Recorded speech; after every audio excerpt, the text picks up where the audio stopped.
Hello hi नमस्ते सलाम दोस्तों। अगर आप रहते हैं विदेश में या रहते हैं आपके कोई रिश्तेदार तो ये जान लीजिए कैसा होगा सफ़र, आपके शहर आपके घर तक आने का क्या है प्रक्रिया, और ये सब जानने के लिए इस वीडियो को अंत तक जरूर देखें।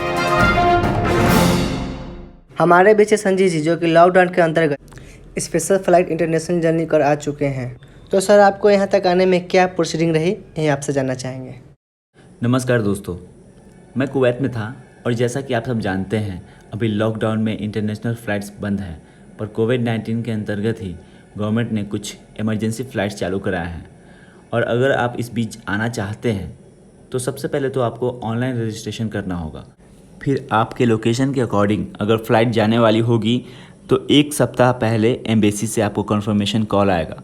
वे आपको ये जानकारी देंगे कि फ़्लाइट कितने तारीख को जाने वाली है और आपको कितने रुपए लगेंगे, क्या आपके पास पासपोर्ट है और इस डेट को जाने के लिए आप तैयार हैं।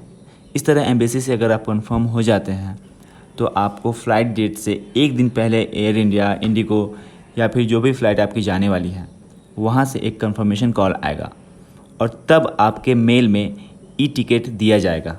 एयरपोर्ट में एंट्री करते ही सबसे पहले आपका टेम्परेचर चेक किया जाएगा। नॉर्मल टेम्परेचर रहने पर ही आपकी एंट्री होगी। फिर ई टिकट दिखाकर आपका बोर्डिंग पास किया जाएगा। उसी वक्त एयरपोर्ट पर ही किसी काउंटर पर आपको पैसे जमा करने होंगे। फिर आराम से बेफिक्र होकर सोशल डिस्टेंस ध्यान में रखकर लोगों से दूरी बना कर रहें और फ्लाइट में एंट्री होने तक का वेट करें। तो सर हम आपसे ये जानना चाहेंगे एयरपोर्ट पर पहुँचकर कैसा लगा, फ्लाइट के अंदर कैसा रहा, सामान्य दुनिया से क्या कुछ अलग था या नहीं।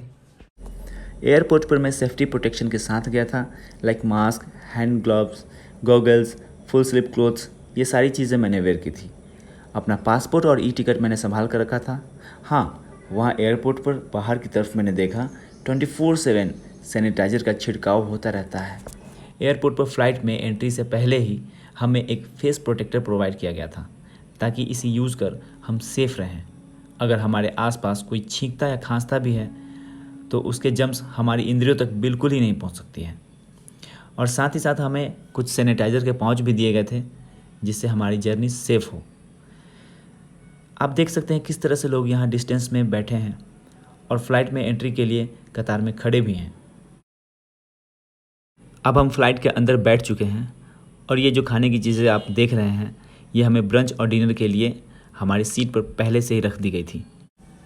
जैसा कि आप देख पा रहे हैं इसमें कुछ dry fruits, nuts, chips, chocolates, curds and burger, इस तरह के 3 डब्बे थी एंड वाटर बॉटल्स भी थी।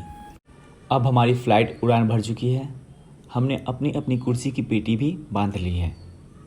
आप देख सकते हैं यहाँ की बड़ी बड़ी इमारतें कितनी छोटी छोटी नज़र आ रही हैं। देखते ही देखते हम आकाश में पहुँचने वाले हैं। ये देखिए, हम बादलों के बीच से होते हुए आकाश में पहुंच चुके हैं। अब बादल हमारे नीचे और हम बादल के ऊपर आ चुके हैं। हमारी फ़्लाइट अब हमारे डेस्टिनेशन गया एयरपोर्ट पर लैंड कर चुकी है। गया एयरपोर्ट पर भी हमारा टेम्परेचर चेक किया गया और अब हम बस में बैठ चुके हैं। टेम्परेचर हमारा बिल्कुल नॉर्मल है, पर क्योंकि हम विदेश से आ रहे हैं इसलिए हमें 7 दिनों के लिए क्वारंटाइन में रहने के लिए यहाँ लाया गया है। ये लोग जो आप देख रहे हैं ये भी किसी अदर कंट्री से ही लौटे हैं और 7 दिन काट रहे हैं। थैंक गॉड कि मैं इंडिया पहुंच गया, पर अभी भी यकीन नहीं हो रहा है कि मैं घर के इतने करीब आ चुका हूं। 7 दिन क्वारंटाइन रहने के बाद अगर मैं स्वस्थ रहा तो मुझे घर भेजा जाएगा, पर वहाँ भी मुझे 7 दिन तक होम क्वारंटाइन में रहना पड़ेगा, सबसे अलग। पर इससे पहले हमें यहाँ पे ज़्यादा सावधानी बरतने की ज़रूरत है क्योंकि यहाँ पे लोग अलग अलग कंट्री से आए हुए हैं।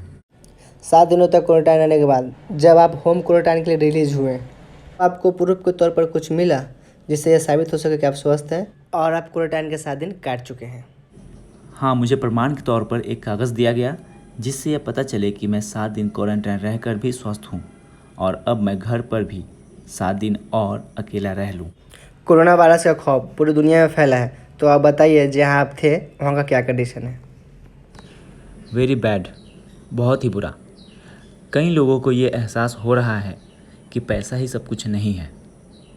वहाँ जो लोग हैं उनके लिए ज़िंदगी, फैमिली सब एक सपना जैसा हो चुका है।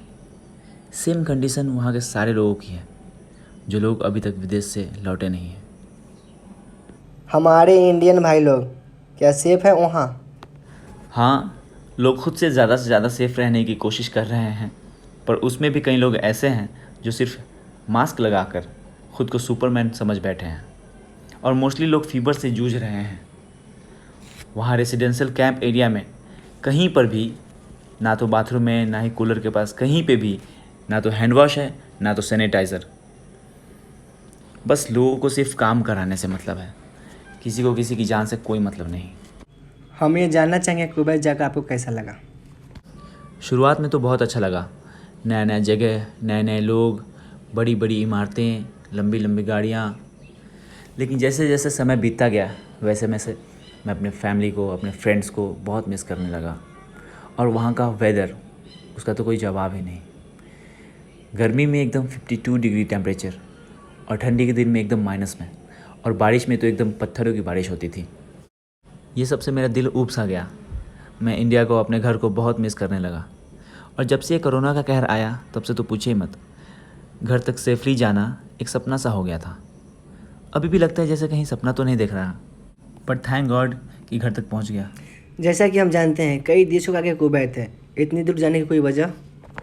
हाँ, मनी, पैसा। ज़्यादा पैसा कमाने के लिए इतनी दूर चला गया कि औरों की तो बात ही अलग है। मैं ख़ुद को भी मिस करता था। लेकिन जिन लोगों को ऐसा लगता है कि पैसा ही सब कुछ है, उनके लिए कहना चाहूँगा, पैसे से सब कुछ ख़रीदा जा सकता है except 2 things, family and feelings of love. ये 2 चीज़ें पैसों से नहीं खरीदी जा सकती। ओके, शुक्रिया।